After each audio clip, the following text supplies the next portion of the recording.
আমাদের জেলার যে সমস্ত অনগোয়িং স্কিমগুলো আছে সেগুলো কি অবস্থায় আছে একটা পর্যালোচনা মিটিং হলো। আবাস যোজনার বাড়ি আগেরবারের প্রায় হয়ে গেছে, কিছু বাকি প্রায় হয়ে গেছে, নতুন আবার ঢুকেছে। পেন্ডিং কাজগুলো দ্রুত শেষ করার জন্য তিনি আবেদন করলেন।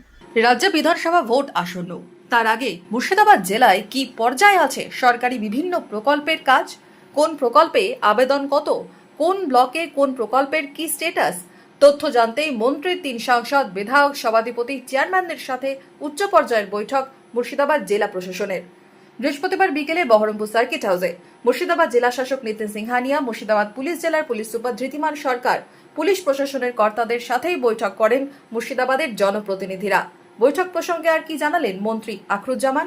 প্রতিটি বুথে 10 লক্ষ টাকা করে দেওয়া হয়েছিল, সেই কাজগুলো কতটা অগ্রগতি হয়েছে না হয়েছে প্রশাসনিক লেভেলে আমাদের সমস্ত জনপ্রতিনিধিদের সেটা ডিএম সাহেবের এন্ড থেকে জানানো হলো যে কোন কোন ব্লক কতটা অগ্রগতি আছে না আছে। তার সাথে সাথে আমাদের এই যে যুব সাথী প্রকল্প থেকে শুরু করে আমাদের কৃষক বন্ধু এবং লক্ষ্মী ভাণ্ডার এই জেলা কতগুলো অ্যাপ্লিকেন্ট পড়েছে এটা আলোচনা হলো।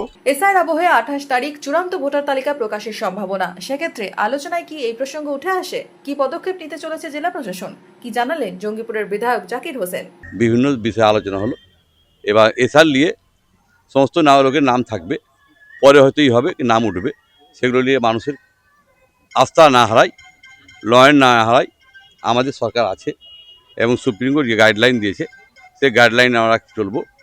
আমাদের ডিএমএসপি, সমস্ত এমএলএ এমপি সকলে মিনিস্টার ছিলেন, সকল মিলে আলোচনা করেছি। আমরা চাইব বাংলা শান্তিপ্রিয় শান্তি থাকে যেন। প্রশাসনিক বৈঠক নিয়ে কি জানিয়েছেন বহরমপুর পৌরসভার চেয়ারম্যান নারুগোপাল মুখার্জি?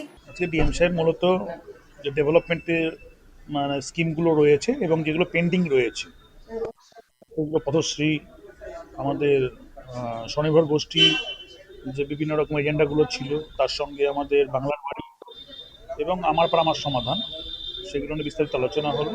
পেন্ডিং কাজগুলো দ্রুত শেষ করার জন্য তিনি আবেদন করলেন এবং কোনো জায়গায় যদি সরকারি অ্যাসিস্ট্যান্স লাগে সেটা তিনি দেবেন, এইগুলো আলোচনা হলো। বিধানসভা ভোটের আগে জেলায় বাকি কাজের খতিয়ান বললেন জনপ্রতিনিধিরা।